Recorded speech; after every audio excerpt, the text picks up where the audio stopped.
As most of you know, there were 40 of us that were away for about 10 days last week in Italy. And last Wednesday, we got to go to St. Peter's Square and see the Pope.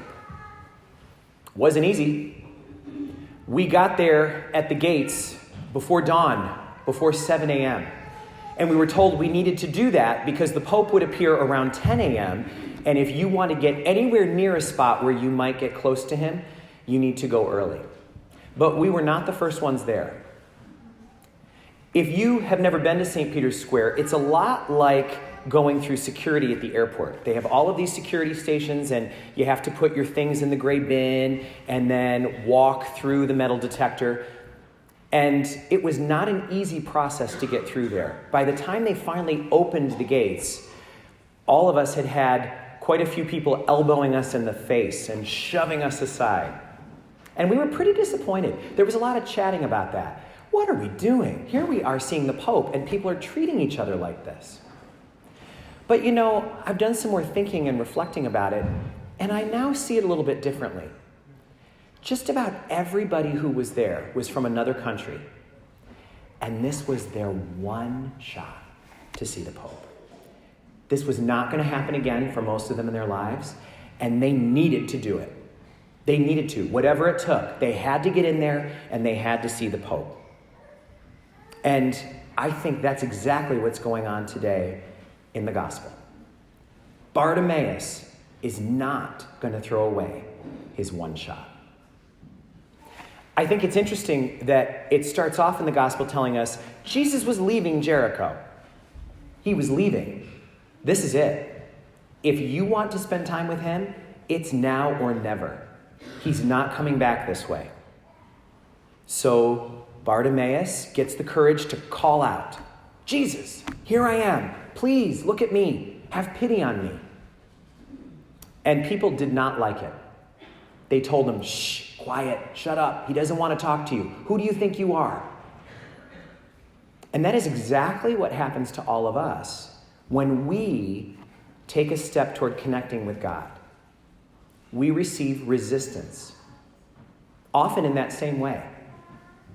Sometimes it comes from outside, but sometimes it also comes from inside of us. So if we want to take advantage of this opportunity, if we don't want to throw away our shot to connect with God, we have to be willing to overcome the resistance. This is a very special homily because it was written by all of us on the Italy trip. When we were in Venice getting ready to leave, I read the readings to a group of people sitting there and let it kind of just germinate during the day, during the long 9-hour flight back to JFK. And then as we took that long bus ride up the thruway, all jet-lagged, I went person to person and asked, what do you hear in this gospel? And we talked about it. One woman said to me, you might have noticed, Father, that my husband doesn't come to church with me. I know there's a lot of people in that situation. Many people are married to people who aren't Catholic or who don't have an interest in religion. And so she said, I always go there alone. She said, and I can deal with that, but what really hurts is that he mocks my faith. He says hurtful things to me like, oh, look who's here, Miss Holy. Or if something doesn't go my way, he's like, well, why don't you just ask God to help you? In an insulting and mocking way. And I know that that's not that unusual an experience. I've talked to a lot of people who've had that kind of experience with a spouse or a loved one. And that's exactly the kind of resistance that makes it hard. Kids, those of you in high school especially, you know what that's like. You know what it's like to feel like you don't want to bless yourself before you eat lunch because it'll be embarrassing. People will ask you, at the very least, what you're doing. But they may ask, who do you think you are? Or what is that? They'll treat you like you're superstitious. So there's a lot of resistance to connecting with God. And maybe you've had your own form of that. But that's not the only place the resistance comes. It also comes from inside. Because a lot of us don't think that God is that interested in us. And we reason something like, well, there's 7 billion people in the world, and I'm certainly not the best one. I know that I've got a lot of issues, so why would God care about me? While we were in St. Peter's Square, the Pope came 10 inches from us. If you've seen Facebook, you've seen the pictures. It's unbelievable. We're grateful to Matt Duclos for telling us exactly where to position ourselves so that we would get that chance. And it worked. There were 30,000 people in the square, and as he came by us, we were lucky enough just to see him, just to glimpse him, to get a picture. Some people had the gift of making brief eye contact with him. But one little girl, right near our group, got lifted up by her parents, and the Pope saw her, and the motorcade stopped. And he reached out, and the little girl wasn't sure she wanted to go. But the parents were sure. There was that little girl, that family, one of 30,000 people, and the Pope stopped for her and held her and lifted her up. That is what we need to remember God is like. There's a woman who was at the 7:30 Mass this morning who told me that after the papal visit, she was in an elevator and another American tourist started making conversation with her, a stranger. And they asked, "What did you do today in Rome?" And she said, "We saw the Pope." And the woman said, "Well, I'm Methodist, so I don't think your Pope would be so excited to see me." And this woman said, "You're wrong. You're wrong. After what I saw today, I know you're wrong. He would have loved to have seen you. He would have tried to come over to you if he could. He would have sought you out. He's your Pope too. He loves everybody." So once we get over the resistance from others telling us, "Who do you think you are?" thinking you're so holy that you can connect with God. And once we get over the resistance inside of us that says, "Who am I? Why would God be interested in me?" we can allow ourselves to get quiet enough to hear Jesus saying to us, "What do you want me to do for you?" That is the question. Do you have an answer to that? If he were to ask you, would you have something to say? Many of you know that we hired a new business manager this summer, Lisa Musilli, who is just awesome. She got the Lori Nunziato stamp of approval, so you know she's good. And we just are so impressed with the work that she's doing.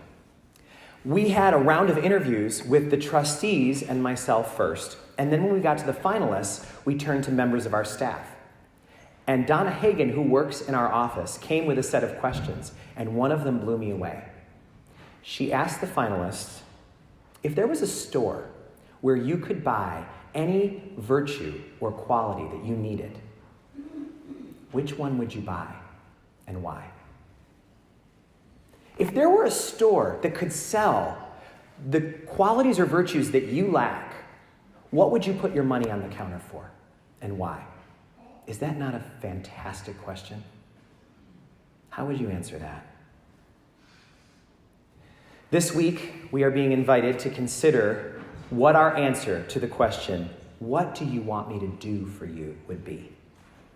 And I think that's a tricky question because I think we should not settle for our first answer because it probably is not deep enough. For example, if you've got money problems, wouldn't it be natural for you to say, "God, please give me money. Take my money problems away"? But is that really the best thing to ask for? Or might it be better to say, "Lord, help me to be resourceful. Help me to be okay on what I have. Help me to not worry so much about the future and trust that you're going to give me what I need." If you're having marital problems, or if you are having some kind of division in your family, you might say, "God, please help my spouse to change. Make my kids better."